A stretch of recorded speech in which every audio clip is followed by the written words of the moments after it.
प्रिय ईरान साथियों और मानवाधिकार के पचधर ह्यूमन राइट्स को मानने वाले तमाम देश विदेश में फैले हमारे डियर नियरेस्ट फ्रेंड्स, आज जो अन्याय हो रहा है यह अन्याय नहीं है, एक सिस्टमेटिक अपराध का बोध कराया जा रहा है। मैं कोई भाषण या कोई चार्जशीट आपके सामने नहीं रख रहा, यह किसी एक सरकार के खिलाफ नहीं या सिस्टम के खिलाफ नहीं जो हथकड़ी को जवाब बना चुका है।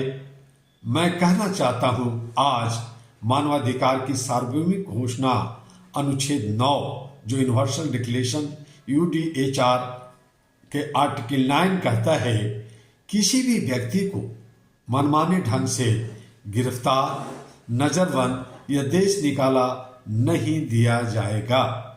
लेकिन आज हकीकत यह है, गिरफ्तारी अब प्रक्रिया नहीं सजा है, जेल अब अस्थायी नहीं अस्थायी डर बना दिया गया है और न्याय अब अदालत में नहीं फाइलों में दम तोड़ रहा है। आज सवाल अपराध बन गया है। कुछ मत बोलो, सवाल करोगे जेल जाओगे, सच बोलो कानून लागू हो जाएगा, आवाज उठाओगे राष्ट्रीय सुरक्षा का सवाल उठेगा, असहमति रखोगे तुरंत गिरफ्तारी हो जाएगी। वाह, यह लोकतंत्र नहीं, यह डर का संविधान बना दिया गया। अगर कानून का काम सवाल दबाना है तो फिर सच बोलना अपराध क्यों ना हो। यह गलती नहीं, डिजाइन बना दिया गया है। ध्यान से सुनिए, यह कोई इंसिडेंट नहीं है, यह कोई एक्सेस ऑफ पावर नहीं है, यह डिजाइन किया हुआ दमन है, उत्पीड़न है। लोगों को पहले उठाओ फिर केस ठूसो, पहले बदनाम करो फिर सबूत ढूंढो और जब पूछा जाए तो कह दो जांच चल रही। मैं साफ कहता हूं, अगर गिरफ्तारी ही न्याय है तो अदालतें दिखावा है, अगर नजरबंदी ही समाधान है तो संविधान एक मजाक बन गया है, और अगर सत्ता को सच से डर लगता है तो स्वीकार कर लो, यह शासन नहीं भय प्रबंधन है, सिस्टम है। आहरा ग्लोबल निर्देश सत्य को सामने रखना चाहता है।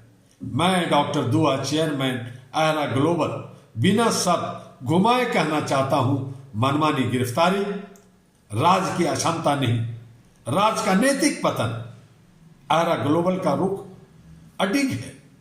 बिना कारण गिरफ्तारी संस्थागत उत्पीड़न है, अनिश्चित नजरबंदी न्याय का अपहरण है, देश निकाला नागरिकता का सार्वजनिक अपमान है। आहरा हर केस को डॉक्यूमेंट्री करे, डिकोड करे और डिलीवरी करेगी, अदालत में भी और अंतर्राष्ट्रीय मंचों पर भी। न्यायपालिका, मीडिया और समाज कठोर सवाल के घेरे में आता है। न्यायपालिका से मेरा सवाल है, अगर इंसाफ देर से आए तो वह निष्पक्ष नहीं, निष्क्रियता है। मीडिया से भी मेरा सवाल है, अगर तुम गिरफ्तारी दिखाते हो और कारण नहीं पूछते तो तुम सूचना नहीं, डर प्रसारित कर रहे हो। और समाज से मेरा सवाल है, तुम्हारी चुप्पी समझदारी नहीं, स्वीकृति है। याद रखो, जो आज सह रहा है वह कल पहचान खो देगा। यह अपील नहीं, निर्णय है। अनुच्छेद 9 कोई सजावट नहीं, यह स्वतंत्रता की रीढ़ है। जो इसे तोड़ता है वह सत्ता में बैठा अपराधी है, जो इसे सहता है वह नागरिक कहलाने का अधिकार खो देता है। और मैं अंत में यही कहूंगा कि अगर अनुच्छेद 9 कुचला गया तो कल बोलना अनुमति पर होगा, सच जमानत पर होगा और डर अस्थायी कानून होगा। आहरा ग्लोबल पीछे नहीं हटती, आहरा ग्लोबल समझौता नहीं करती, आहरा ग्लोबल सच को रिकॉर्ड करती है, क्योंकि सच ही आखिरी हथियार है।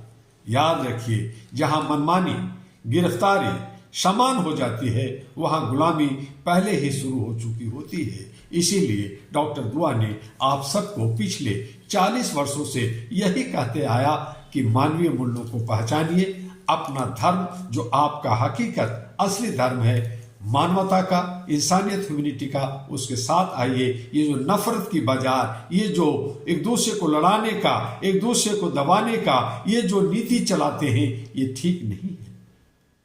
आइए अहरा all India human rights association के साथ कंधे से कंधे मिलाकर, ह्यूमन चैन बनाकर, ह्यूमन लाइब्रेरी बनाकर इस बात को आगे बढ़ाएं, देश विदेश में बढ़ाएं, ताकि विश्व कुटुंब और विश्व गुरु का जो हमारा अधिकार था, हम थे, उस अधिकार को फिर से प्राप्त करें और हम अमन शांति के साथ रहें। इसी तरह हम आपको आर्टिकल 10 कल लेकर के आएंगे। तब तक के लिए आप HRTV अहरा को लाइक, सब्सक्राइब, फॉरवर्ड और अपनी व्यूज देते रहिए। और साथ में अहरा ग्लोबल, जो all India human rights association global हो चुका है, जो विश्व के तमाम हिस्सों में और भारत के 36 राज्यों में काम कर रहा है, उसके साथ जुड़कर आप भी अपना योगदान दीजिए। बस इतना ही, फिर कल मिलेंगे। आपका डॉक्टर एमी दुआ।